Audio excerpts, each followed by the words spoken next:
Week 2, Home Language Vocabulary Routines. Welcome! This week we will be examining home language vocabulary routines. How can I leverage the use of home languages when studying vocabulary? Let's put ourselves into the position of being a new vocabulary learner. Polysemous, telegraphic speech, terminología lingüística. What strategies did you use to determine the meanings of these words? Our most powerful tool in vocabulary learning is to connect the word to something we already know. In this case, you most likely connected to words or word parts that you already knew from your home language. This deeper connection to word meaning is the very reason that we want to promote students' use of their home languages in vocabulary study. This student says, "When I'm allowed to use Urdu in class, it helps me to read and write in English. When I have to understand new words in English, I remember them faster if I study the words in Urdu, like this." She included a column in her study chart for the words in Urdu. Students come to our classrooms with unique ways of using their home languages in multiple contexts with different audiences and purposes. In our vocabulary endeavor, we bridge the language repertoires that our students bring with new ones, continually building upon the linguistic resources of our students. Usually, a vocabulary learning routine includes a language-rich classroom with wide reading and writing, as well as time for explicit vocabulary instruction. We learn most words by exposure, but there is strong evidence for explicit vocabulary instruction as well. Explicit instruction does not mean boring or serious. Vocabulary instruction can be one of the most interesting, interactive, and multilingual parts of the day. We'll walk through Robert Marzano's 6-step vocabulary routine and visualize how students could use their home language in this routine.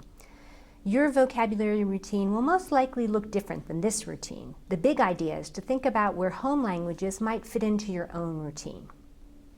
Step 1. Teacher provides a description, explanation, or example of the new term. This is not a dictionary definition, but rather an explanation in familiar terms. If a teacher is fluent in another language, he or she may want to provide a synonym, an explanation in another language. The teacher could also ask other students if they know this word in their home language during this step. Step 2.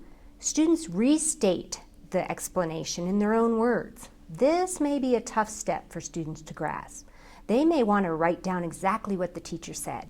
So, first have them discuss the word with their shoulder partner. This discussion could be done bilingually.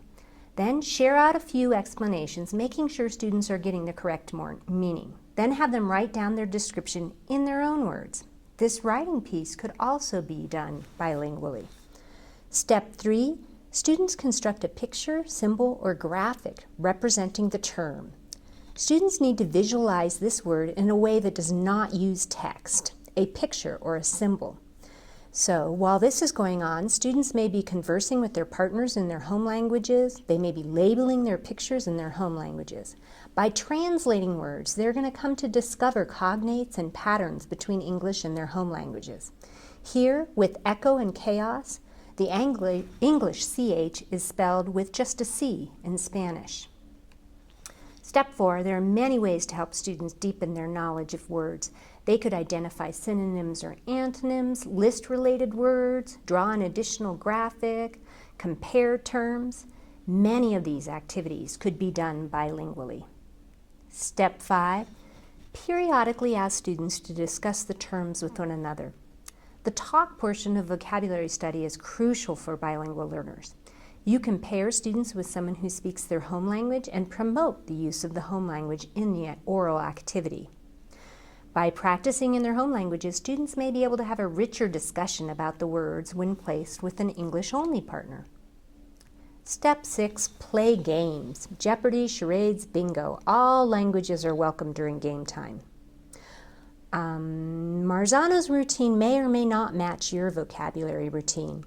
But the big idea is that whatever your vocabulary routine, see if you can imagine ways to easily incorporate the home languages of students. This will help your students connect with the vocabulary words and make your classroom welcoming to all languages. Thank you.